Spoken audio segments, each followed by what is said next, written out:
Namaste and good morning. Welcome to the Vedanta Society of Greater Houston and our class on the Gospel of Sri Ramakrishna.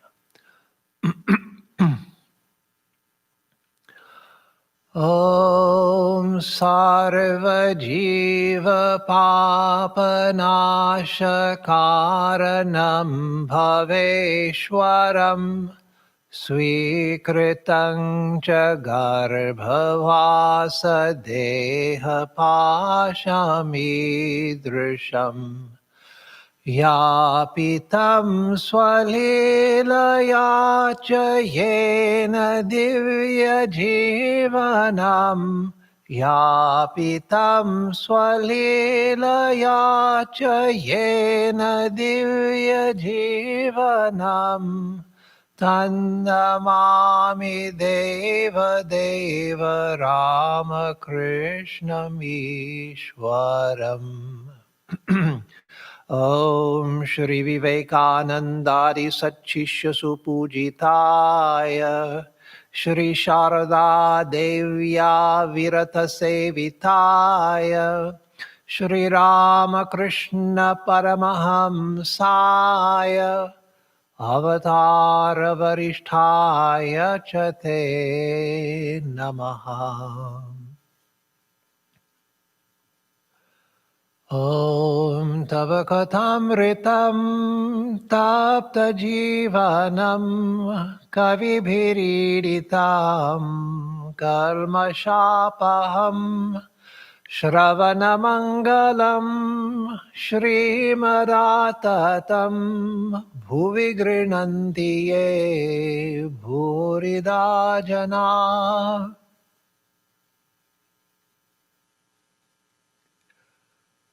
So today we have come to Saturday, June 2nd, 1883, which is towards the bottom of page 220. Sri Ramakrishna had been invited to visit the homes of his devotees Balaram, Adhar, and Ram in Calcutta. Devotional music had been arranged by Adhar and Ram.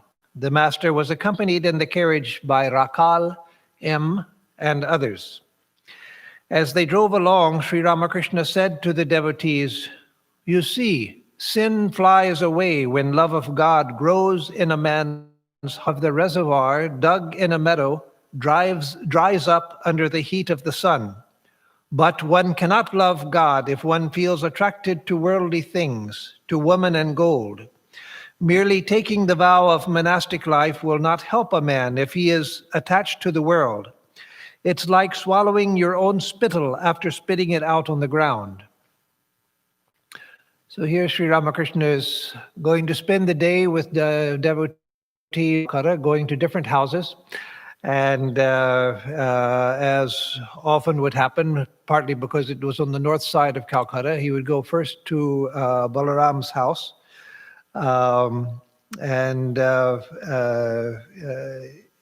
Here, Sri Ramakrishna says on the way to the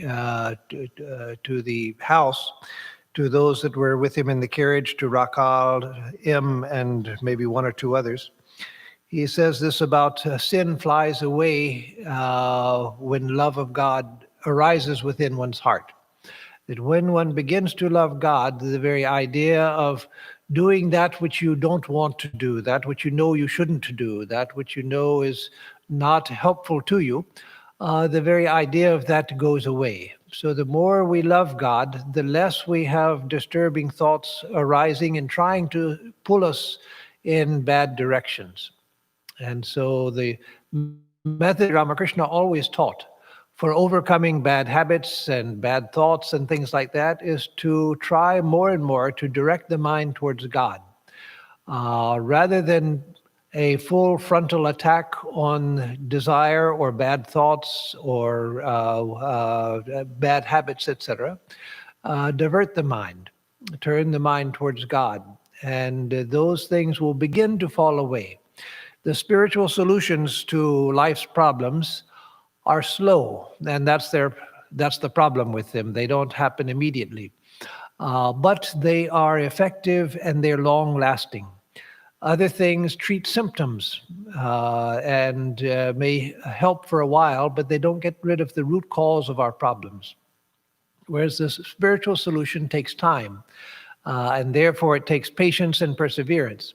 But that solution is a permanent solution. And so the best way to overcome bad thoughts, bad habits, uncontrollable desire, and so forth, is just to divert the mind more and more towards God, and not to feed into the bad propensities by thinking about them all the time. Why do I do this, and why do I keep doing that, and I have to stop it? No, leave it alone. Let it go and turn the mind elsewhere. And then gradually you'll find that the desire itself begins to disappear. So as love for God grows, so does the behavior of the mind improve. And he says that it's like the water that settles in a meadow, like here in Houston where we had rain yesterday. I saw when I got back from being out in north of Houston most of the day, when I got back here, I saw that there were signs that it had rained, but most of the rain was dried up. Even though there were signs that we had gotten a good rain here, but most of it had already dried up. And so when you have a pool of water in a field, not a pond or a lake, which is meant to hold water, but a pool of water, when the sun rises in a hot climate like Houston or India's, then the water disappears quickly. And so when the sun of love arises in the heart, then these puddles of weaknesses, they quickly disappear. So he says, one cannot love God if one feels attracted to worldly things. So first he says that desire and bad desires, that will disappear with the arising of attracted to worldly things. So first he says that desire and bad desires, that will disappear with the arising of love for God. But here he says that one cannot love God as long as one has hankering for the world. So we're caught in a catch-22, as we call it. We're caught by not being able to accomplish something until we have gone to a certain place, and we can't go to that place until we have conquered this. So what do we do? So the problem is not as complicated as it seems. Yes, difficult, and it takes time, as I mentioned before. But the idea is that as we cultivate to get here before you can leave that, and you can't leave that until you're here. No, you go like this. As you increase the thought of God, a little bit of love begins to arise, and your bad propensities begin to subside. You think about God more, and a little bit more love for God comes, and again that subsides a little bit more. And so gradually you rise in the spiritual realm. So what we have to do is to try to redirect our mind towards God. That itself is a lifetime's task. That's not an easy task. But every bit that we do is to our benefit, our immediate benefit and our long-term benefit. So he gives a very graphic analogy here. He says, merely taking the vow of monastic life will not help a man if he is attached to the world. That's not yet the graphic analogy, but that's an introduction to it. So that is very important, that just renouncing the world formally, that doesn't do any good. Yes, the ceremony of sannyasa, it has a special power, but it's like the honeymoon period, that after sannyasa, for some time, the mind is very well behaved because you've gone through such an inspiring experience. But old propensities begin to rise again. And so until one is ready, one shouldn't try to renounce the world, because it only brings trouble. That one should work on preparing oneself. And then if sannyasa is needed, then that will come. But first, one should work on preparing oneself. And the graphic illustration, of course, or analogy is, it is like swallowing your own spittle after spitting it out on the ground. So it's rather gross, admittedly, but it's how strange it is that our mouths, spittle sits in our mouths, and that doesn't bother us. If we spit it out, the very idea of taking it back and putting it back in the mouth, how disgusting that is. And of course, for a little kid, they don't see these things. But as we grow up, we begin to get this discrimination between what is pure and what is impure, what is clean and what is unclean. And so just as we wouldn't spit out onto the ground and then pick it up and put it back into our mouths, the very idea is disgusting. So when one renounces the world, if one does it formally, then that same attitude should be towards the things that we have renounced. I remember Swami Swahananda saying once, that a time has to come for us when we just feel that, I don't want those things. I don't want those things. I don't need them. I don't want them. They're not going to bring me happiness. A sense of disgust like you have for your own spittle once you spat it out of your mouth. And so sometimes a gross analogy is more helpful than a gentler, more aesthetically pleasing analogy. Because it gets the idea across strongly. So after a few minutes, the master continued. The members of the Brahmo Samaj do not accept God with form. Narendra says that God with form is a mere idol. He says further, what? He still goes to the Kali temple? He meaning Sri Ramakrishna. So here, this is interesting. The members of the Brahmo Samaj, again, many of those who had come to Sri Ramakrishna, perhaps most of those who came to Sri Ramakrishna during the last 6 years or so of his life, probably most of them numerically had been deeply influenced or were actual devoted members of the Brahmo Samaj. Most all of his disciples, I don't know of any except maybe Swami Niranjanananda and of course Swami Adbhutananda and one or two others who might not have been influenced by the Brahmo Samaj, but most of their Swami Shivananda, but many of them had, and because that was the place and the group to be associated with for the young people of Bengal at that time. So Sri Ramakrishna often met with the Brahmos, as we know, and he often spoke of the Brahmos because of their dominance in the intellectual and religious and social life of Bengal at that time. It's hard to imagine now because there's only the fragments of their organization left now. It's not a big and thriving movement as it was in the time of Sri Ramakrishna, but at that time it was. It was a dominant movement, religiously and socially. So he says that the Brahmos don't accept God with form, and that's true. As I've said many times, and as probably all of you know, the Brahmos were an attempt to purify Hinduism of perceived superstitions.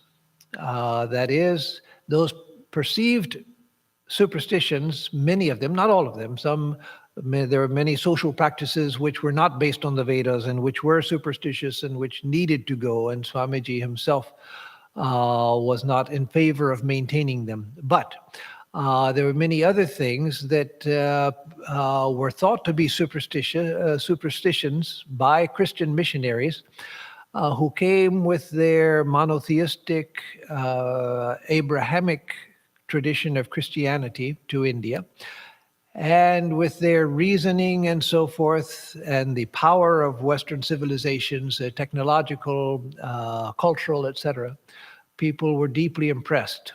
And so it was easy to convince people that they had been living under superstition by following Hinduism. And so those who were devoted to their own country and their own culture tried to find a way to make or to discover a purified Hinduism, which would not conflict with the principles that the Christian missionaries taught, the things that they said should not be done. For instance, the idea of worshiping an idol.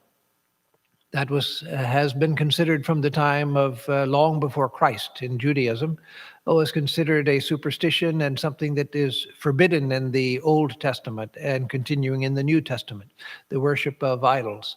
And so when the Christian missionaries came, then they made a intellectually appealing argument that how can God, who is infinite and all-knowing and all-wise, the source of this whole universe, how can God exist within one of these clay images? That's ridiculous. And so many people fell for the argument because, as it was explained, they began to think it did seem ridiculous. And so the Brahmos taught against idol worship. And if you became a Brahmo, you had to take a vow that you would not bow down before images. Again, something that was imported into Hinduism from the Abrahamic religions. Of course, Sri Ramakrishna spent his life bowing down before images and worshiping images.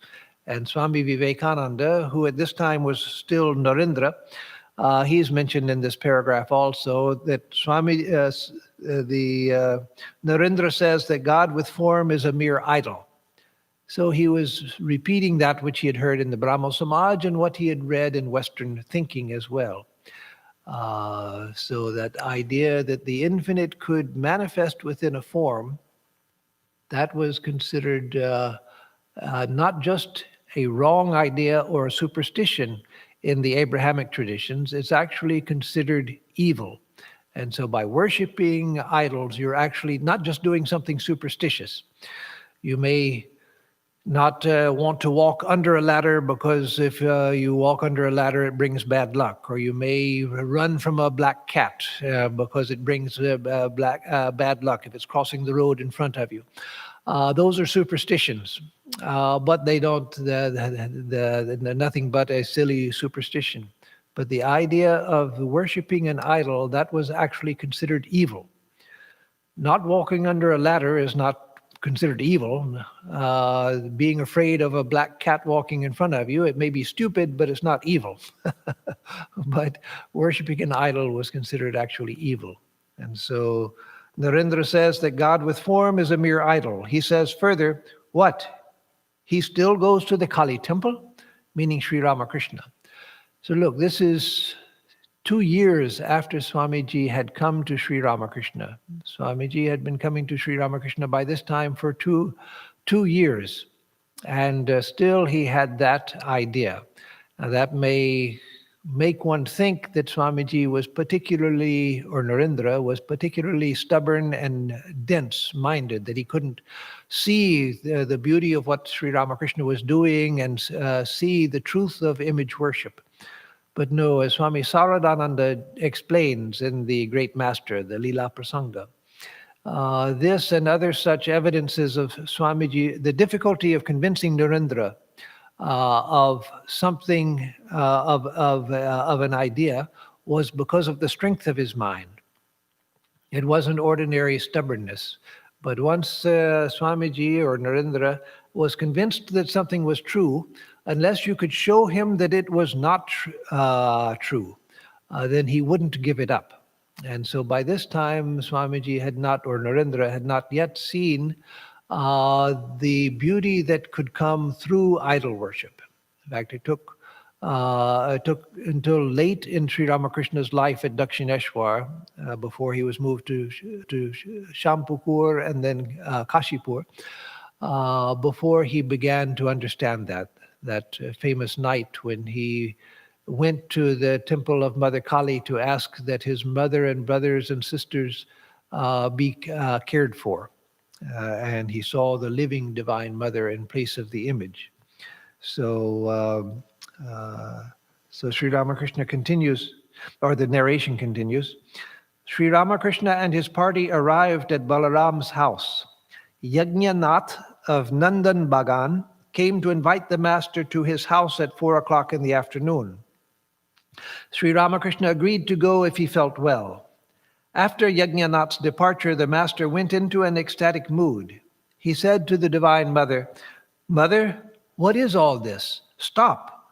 What are these things thou art showing to me? What is it that thou dost reveal to me through Rakal and others? The form is disappearing, but mother, what people call man is only a pillowcase, nothing but a pillowcase. Consciousness is thine alone.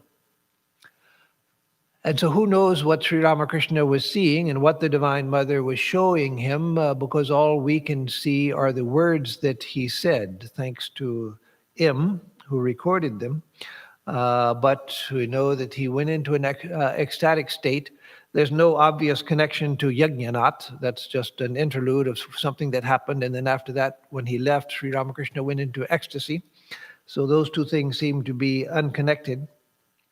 But then he says, Mother, what is all this? Stop. So Mother is obviously, from what he says after that, Mother is obviously showing him spiritual truths, lifting his mind into a spiritual state, which was his tendency always, showing him various spiritual truths. But Sri Ramakrishna says, stop. Why would he say stop? Because for us to be lifted up to that state where we could perceive supersensuous truths, that's what we seek. But Sri Ramakrishna lived in that state day and night. And so it's not that he didn't want that knowledge, not that he didn't want that ecstasy, but he had made a firm determination from even before he was born on earth that he was coming for the welfare of humanity. He was coming for the welfare of people. And so he always struggled to keep his mind on this plane, still possessed of its spiritual knowledge and experience, but to keep his mind in touch with this plane so that he could interact with people. And that's why he had come to Calcutta. And so knowing Sri Ramakrishna's life and his tendencies, we can imagine that when he says, stop to the Divine Mother, he means don't carry my mind away. Now I want to be here and to interact with the devotees. But then he says, what are these things that thou art showing to me?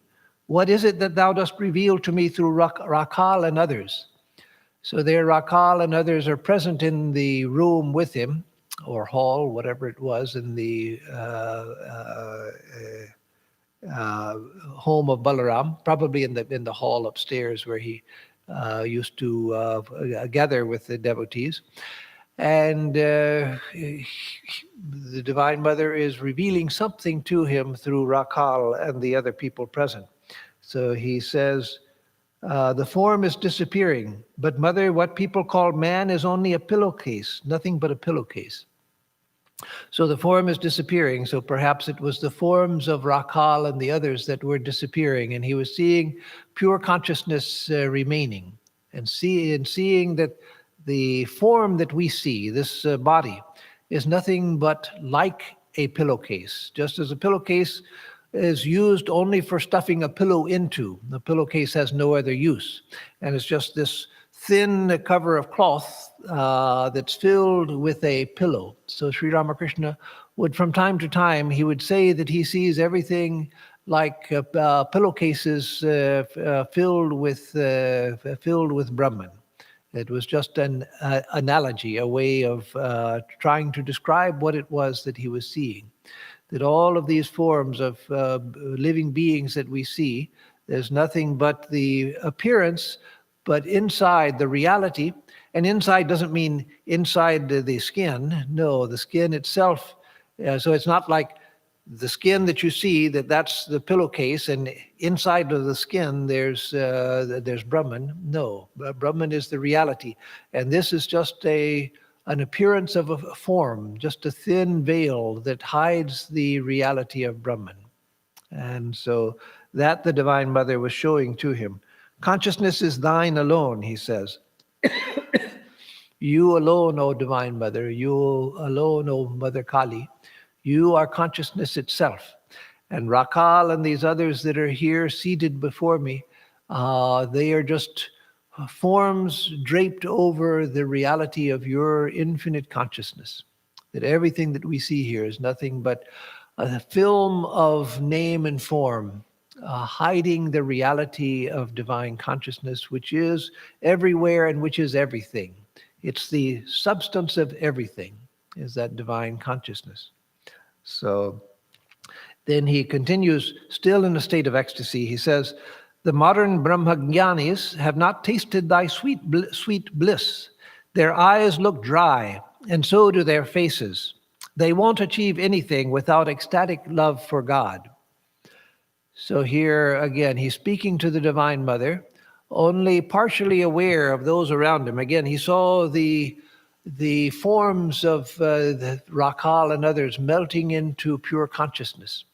So he still has some awareness of the outer world, but that awareness of the outer world is minimal because he's seeing the living reality of the Divine Mother within everything. So his attention is to that, even while there is the appearance, the pillowcases that are still visible to him.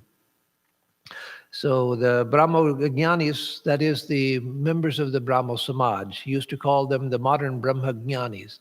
Brahmajnani, knower of Brahman, and the Brahmo Samaj, meaning the society of those devoted to Brahman, belonging to Brahman. So the modern Brahmajnanis have not tasted thy sweet bliss.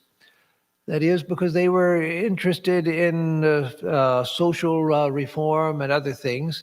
It was after Keshav Chandra Sen met Sri Ramakrishna that a deeper spiritual aspect came into the Brahmo Samaj among those who were sensitive and who also came into contact with Sri Ramakrishna. But the Brahmo Samaj itself was a reform organization, and it was concerned with the reform of Hindu society, the ending of the no remarriage for widows, the ending of child marriage and other things like that, which they saw as abuses in Hindu society. And so much of their attention went into social reform, and along with it, the religious reform. But again, the interest was in reform. And the interest being in reform, their interest was in ideas and policies and concepts. So the intensity of spiritual life, that had not come to them. Again, through Sri Ramakrishna, a few like Vijay Krishna Goswami and Keshav Chandra Sen himself, they began to have true longing for God. But that was not what started the Brahmo Samaj. What started the Samaj was the perceived perceptions of the evils of Hindu society and an attempt to overcome them. And of course, to say the perceived evils of Hindu society, there were abuses. There certainly were abuses. And the legitimate wish to get society cleansed of that. All societies, all traditions have to go through that process of self-cleansing from time to time. But the other side was that their interest was just in such, and many of the things they thought were superstitions were actually based on deep philosophical perceptions and realities, not superstitions at all. So, is that why thou hast given me Oh no, that's the next paragraph. They won't achieve anything without ecstatic love of God. So he says that the Brahmo Samaj, their faces look dry. That is, dry of devotion. That they don't have the look of a person who's filled with devotion. The face of a person who's deeply devoted, that is, who's risen high in the spiritual life and has become deeply devoted, the face itself begins to look different. A person who is sensitive begins to see in that face the signs of devotion. And so Sri Ramakrishna saw that the Brahmo Samajis, that they were a dry sort of people. Swami Vivekananda says the same in a letter back to India. When he was at the Greenacre Conference in Maine, an interreligious conference in Maine. He had just praised the people there and their ingenuity. They had just faced a huge storm which blew down the tents and created havoc in the camp. And the way that the people there, that they set themselves to put things back together. He was delighted to see that ingenuity, which was typical of Americans, and the spirit of community work, working together as a teamwork, and not thinking any work is too lowly. I can do anything. All work is noble. So that he had great praise for. But in the same letter, after praising that, he says, but I must say that these people are a dry sort. They have not understood Madhava. That's a name for Krishna, which means the sweet one, the one who is sweetness itself. And so then he goes on talking about the sweetness of devotion. So here, Sri Ramakrishna is saying the same about the Brahmo Samajis. They won't achieve anything without ecstatic love for God. Then he continues, still in ecstasy, Mother, still speaking to the Divine Mother. Mother, I once asked thee to give me a companion just like myself. Is that why thou hast given me Rakal? So as we know, Swami Brahmananda, who at this time was still known as Rakal, that the Divine Mother had shown Sri Ramakrishna in a vision before he ever met the young teenage Rakal, that the Divine Mother came and presented him with a child and said in a vision and said, this is your son. And Sri Ramakrishna said, well, how can that be? How can that be? I'm a monk. I have no connection to anyone. And the Divine Mother said, no, not a son in the ordinary sense. He is your Manasaputra, the child of your own mind. That is a child which is born of the mind, meaning he is one who has taken birth to be your companion and one who has the same nature. Because Sri Ramakrishna had prayed to have a companion of the same nature as himself. And so Rakal was that person who came. And when Sri Ramakrishna first met him, he recognized him as the child the Divine Mother had brought to him, as his companion. And so, is that why thou hast given me Rakal? Then the narration continues, the master went to Adhar's house where arrangements were being made for the kirtan. Many devotees and neighbors had gathered in Adhar's drawing room, anxious to listen to the master's words. So he had left Balaram's house, what we now call Balaram Mandir, and gone to Adhar's house. And many people had gathered, as the hymn tells us in the narration, as would happen wherever Sri Ramakrishna went by this time. Some years earlier, hardly anyone knew of Sri Ramakrishna. And so if he went to some place in Calcutta, it was no big deal. But now wherever he went, word would spread in the neighborhood that the Paramahamsa from Dakshineshwar, the one who had been spoken about so highly by the famous Keshav Chandra Sen, who had even met the Queen of England, that he's come to the neighborhood, so people would flock just to get a sight of him. And then friends and devotees in the area would be notified that Sri Ramakrishna has come. Please come and have his company. So, master to the devotees now at Adhar's house. Both worldliness and liberation depend on God's will. It is God alone who has kept man in the world in a state of ignorance, and man will be free when God, of his own sweet will, calls him to himself. It is like the mother calling the child at mealtime when he is out playing. When the time comes for setting a man free, God makes him seek the company of holy people. Further, it is God who makes him restless for spiritual life.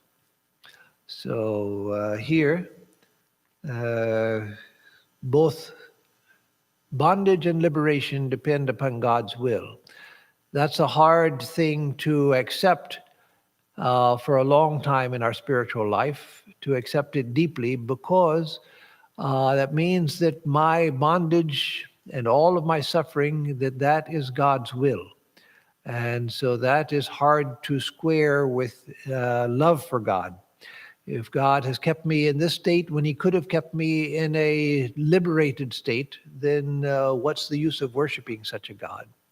So again, as I've said on other occasions, we always have to remember that God is not out there doing things to us. God is in here unfolding our lives. And so God is closer to us than our own ego. God is our own inner self. And so all that happens, our experience of bondage, our experience of liberation, all comes from the working out of the divine within us, manifesting in greater and greater degrees. So both worldliness and liberation depend on God's will. It is God alone who has kept man and the world in a state of ignorance.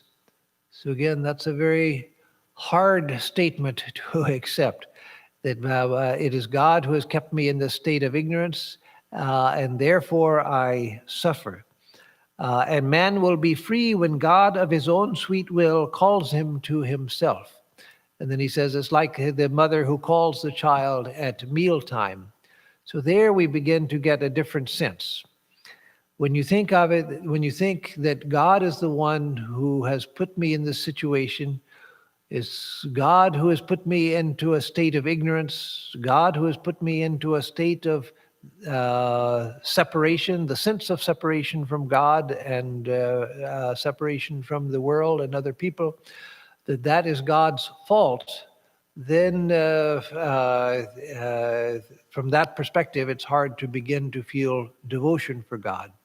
But here Sri Ramakrishna gives another analogy, that it's like the mother who the children have gone out to play while the mother is fixing the meal. And then when the meal is ready, the mother calls the children and they come running and she feeds them.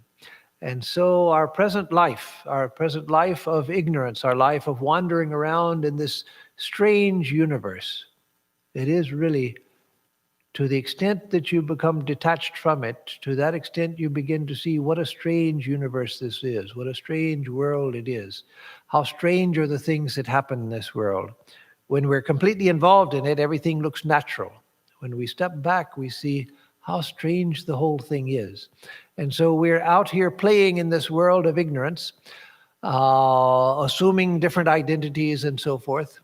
But then a time comes when the Divine Mother calls us and said, come, it's time to come home. Then we go running home.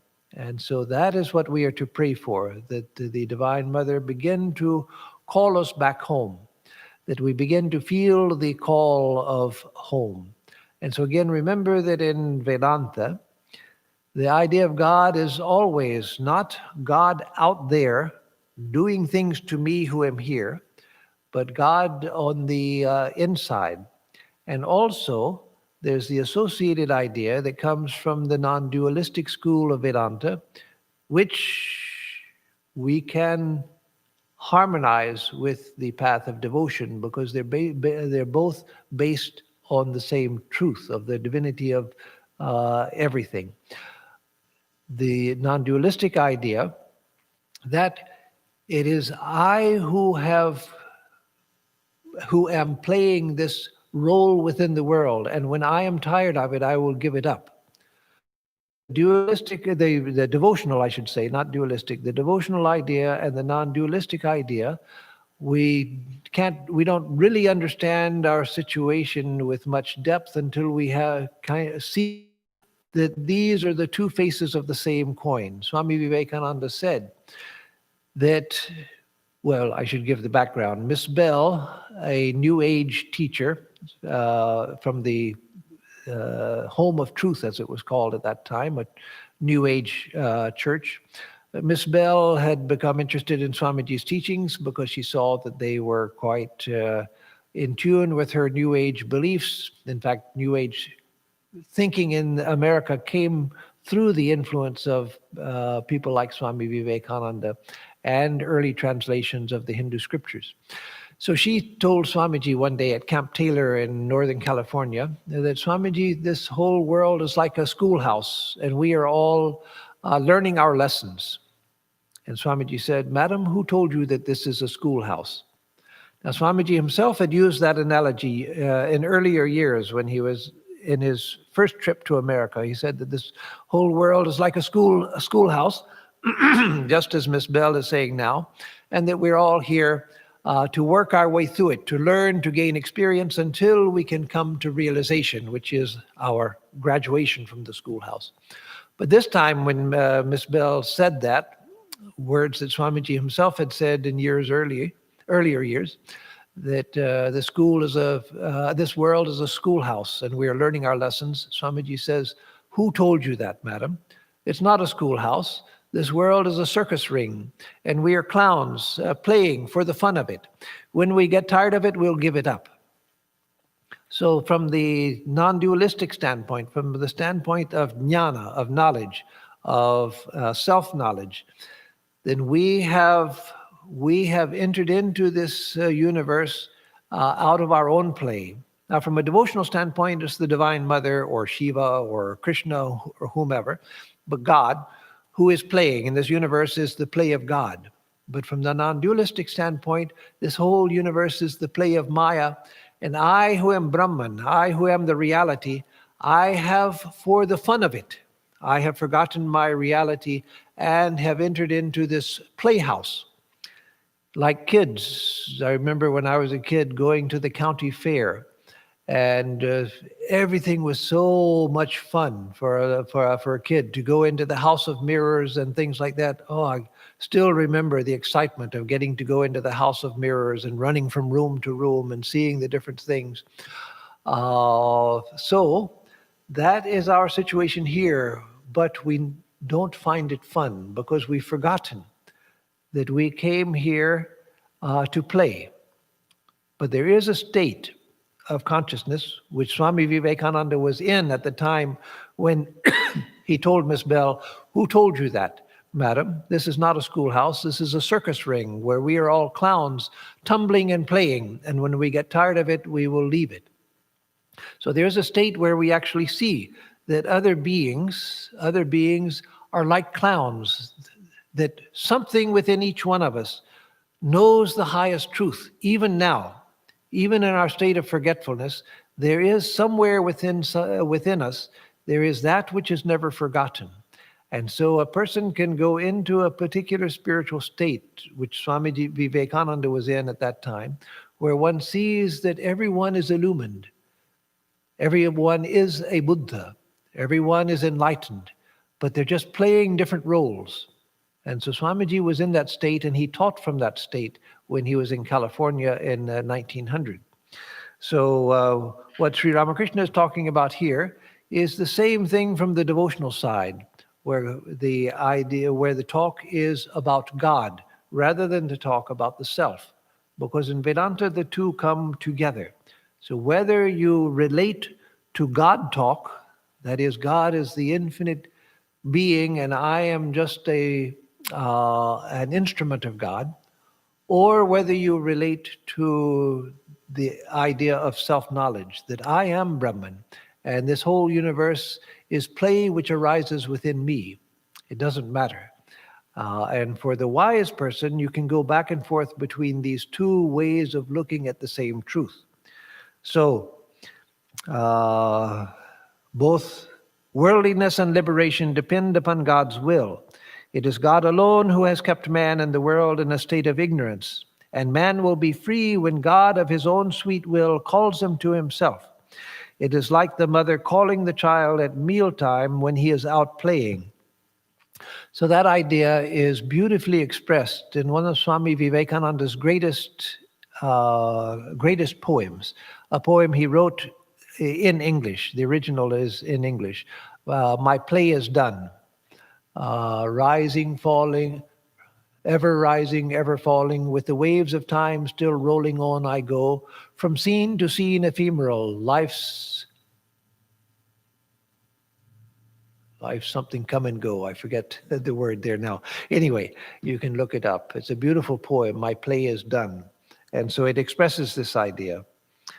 When the time comes for setting a man free, God makes him seek the company of holy men. Further, it is God who makes him restless for spiritual life. So those are two signs that we're beginning to receive the grace of God. That God is directing our life in back towards himself, or the Divine Mother is calling us towards herself. When we begin to want the company of holy people, and we begin to feel restless for God. That's an even higher step. The first step, we begin to feel the desire for spiritual company. And then as that continues, we begin to feel restless for God. So then a neighbor asks, "What kind of restlessness, sir?" Master, like the restlessness of a clerk who has lost his job. He makes the round of the offices daily and asks whether there is any vacancy. When that restlessness comes, man longs for God. A fop, seated comfortably with one leg over the other, chewing betel leaf and twirling his mustache, a carefree dandy, cannot attain God. And what kind of restlessness, sir? The devotee asks, because when Sri Ramakrishna says that one feels restless for God, that can sound, unless we know spiritual tradition, the spiritual traditions of devotion. The idea of being restless for God doesn't sound like a very pleasant state. None of us want to be restless. We want to be calm and cool and peaceful, tranquil. That's what we want. We don't want to be restless. And so restless for God sounds like there's something wrong with the person. So the devotee asks, what kind of restlessness? What do you mean restlessness for God? So Sri Ramakrishna explains and gives a beautiful analogy, a very effective analogy, like all of his analogies.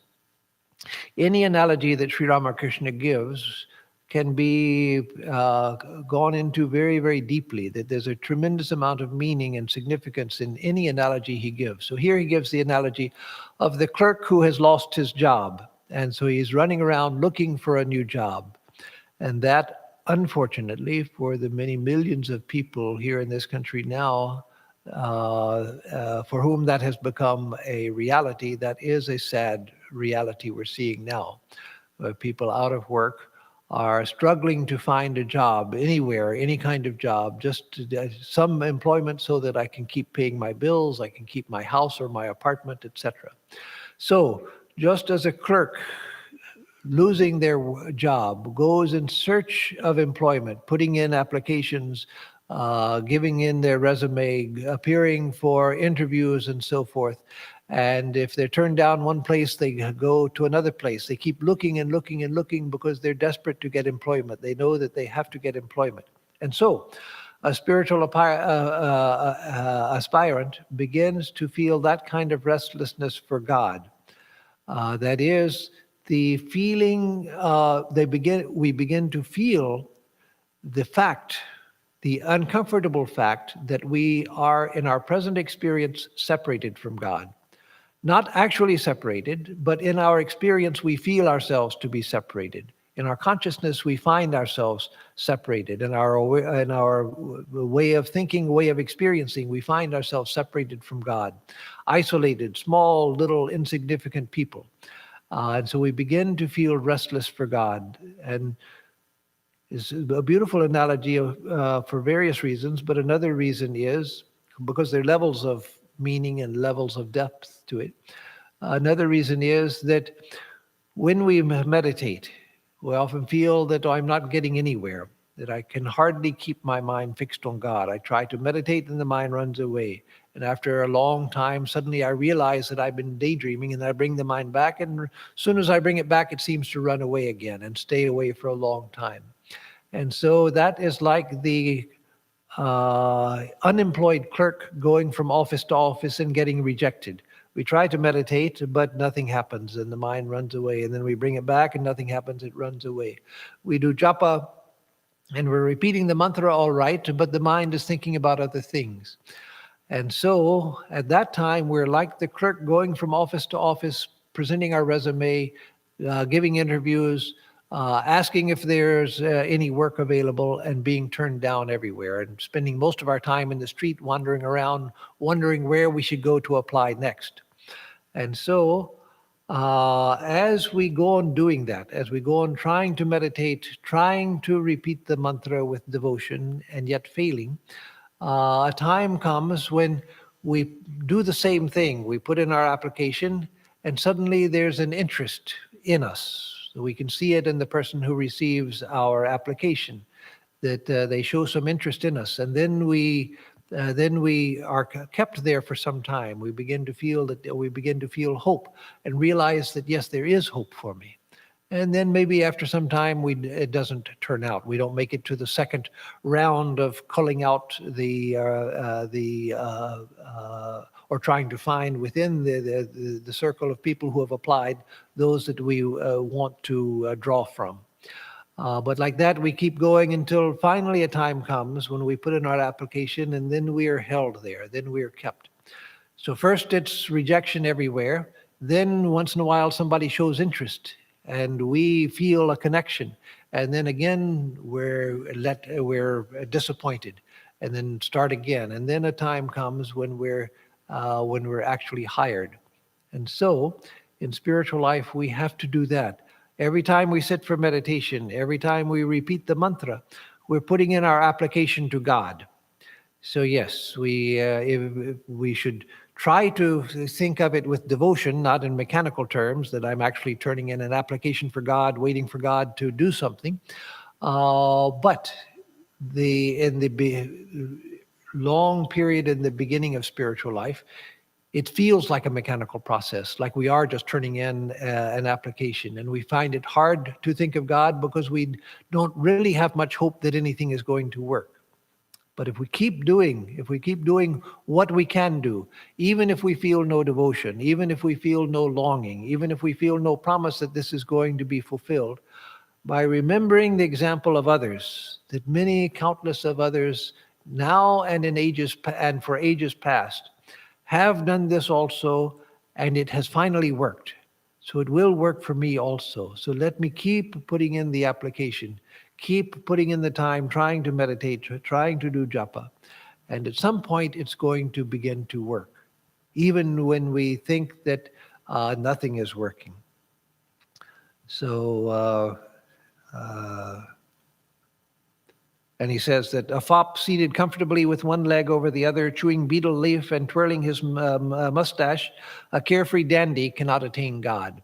As somebody who's, it doesn't matter, who cares about all of that stuff? If I'm to realize God, then God will take care of that. I'm not going to bother my head. I'm going to do other things.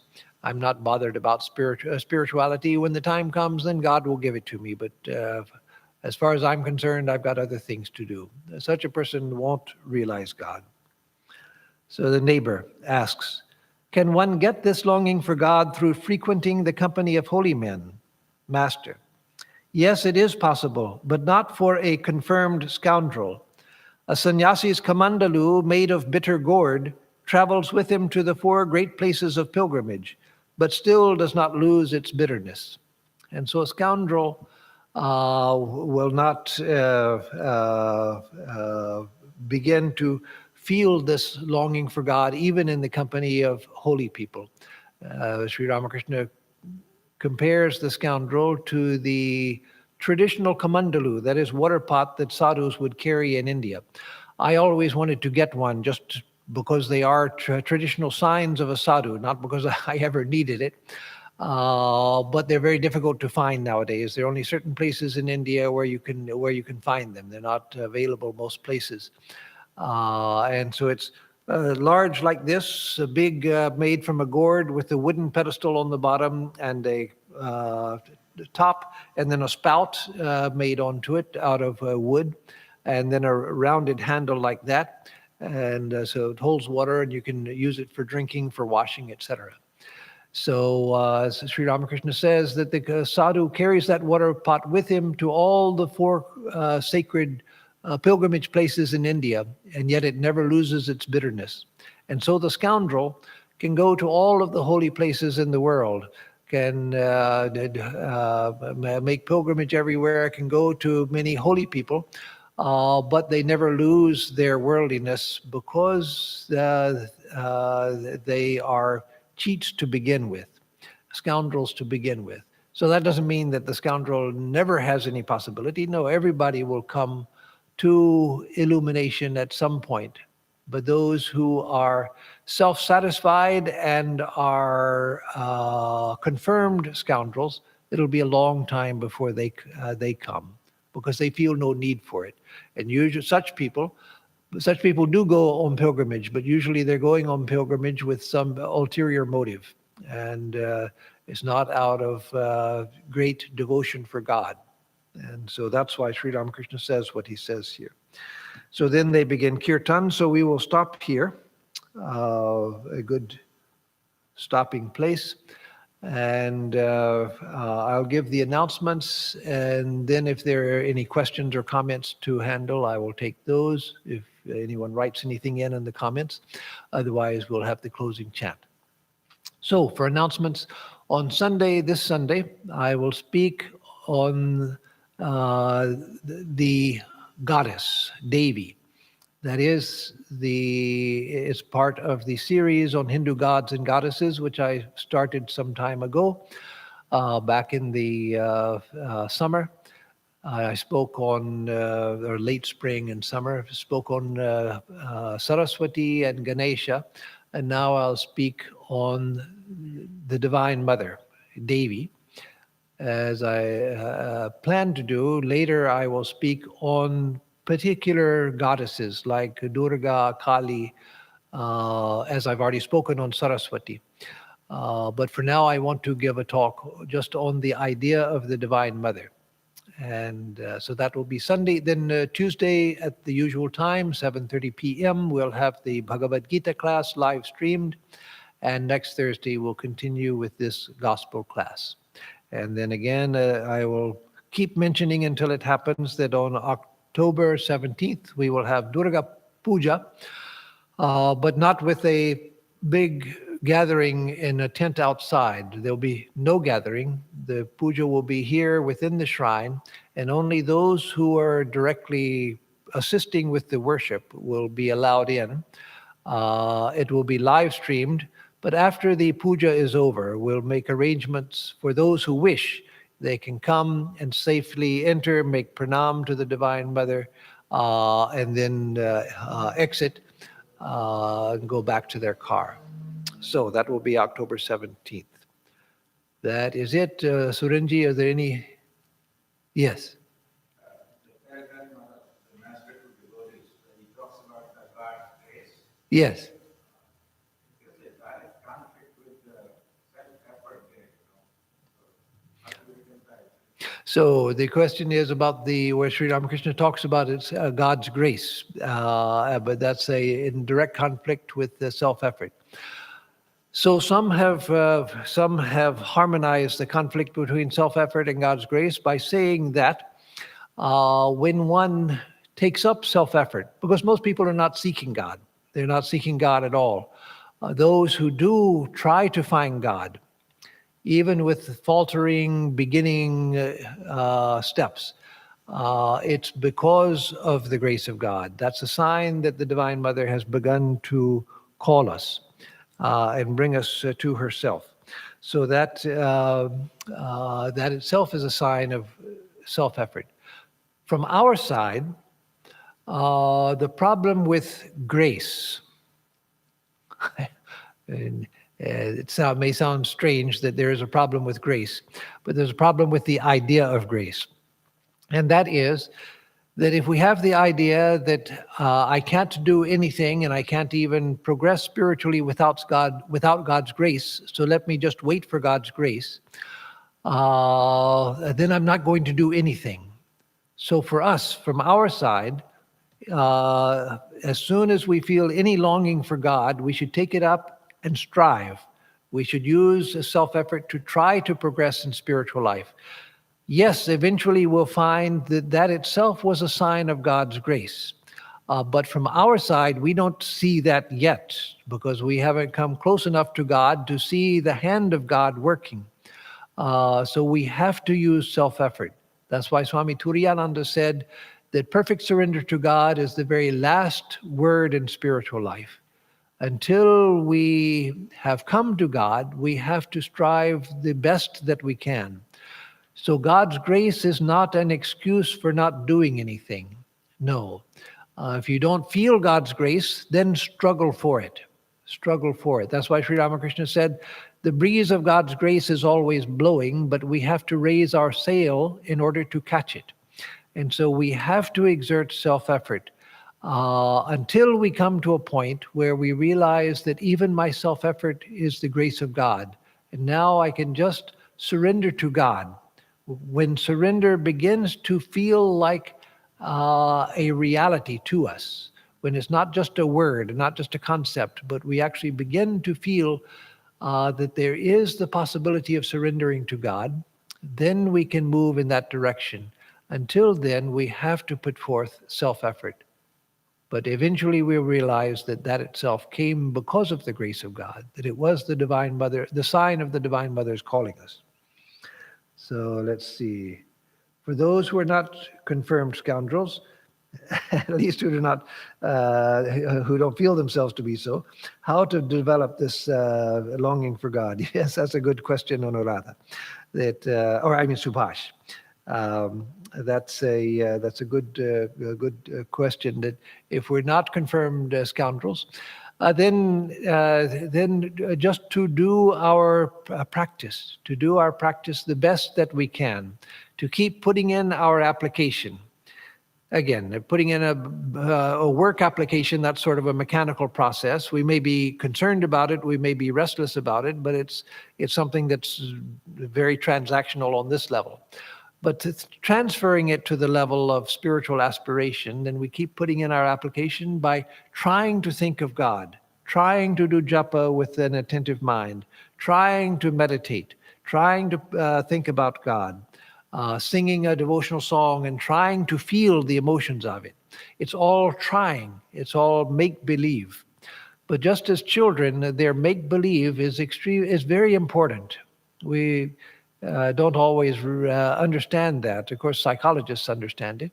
But the play of a child is practicing skills which are necessary in adulthood. Like other kids, different kids in different cultures have different games that they play, but like all kids, I spent endless hours as a child practicing things which were of no practical use to anybody at that time, but they were of great use to me later. And so in the same way, when we practice our spiritual disciplines, it's trying to do, it's not really doing. We're not really meditating, most of us, when we sit for meditation. We're trying to meditate.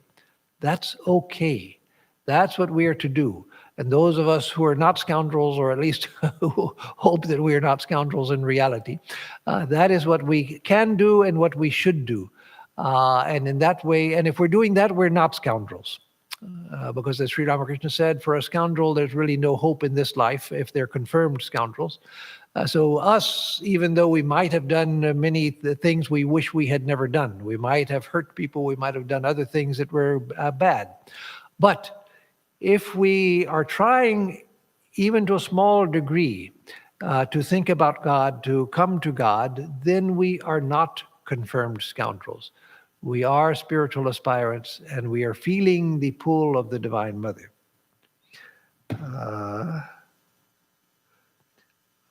How to manage spiritual and professional life.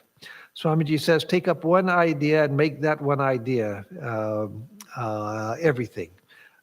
So yes, that's one of the big problems that all of us have in spiritual life, how to harmonize practical life with spiritual life. So it's a very good question. That we do by first, well, let me say what Swami Brahmananda used to say. Swami Vivekananda said, do all of your work as worship. But that we don't know how to do it. So how do we begin to do that when we don't even know what worship is, and we certainly don't know how to do work as worship? So Swami Brahmananda used to say, first do work and worship. That is, do your work, and also alongside do some spiritual practice. Do your meditation, do your prayer, do puja if you do puja, do your japa, do your kirtan, etc. So work and worship. And then we come to a stage gradually where we can do our work as worship. That is, when I work, I can try to think that this is my worship, that this whole universe is nothing but the play of God. And whatever I'm doing, however insignificant my work might seem to me, that this is my participation in the cosmic play of God. So let me try to do my work as worship of God, participating in this great play of God, doing my part and offering it to God as my offering. So work as worship. You're trying, you're working, but you're trying to do it as worship. Then the third and highest stage of realization is work is worship. So work and worship, you do the two together. They seem to be separated. Then work as worship. You try to do your work as if it were worship. And then you come to the state where everything that you do is worship. You're not trying anymore.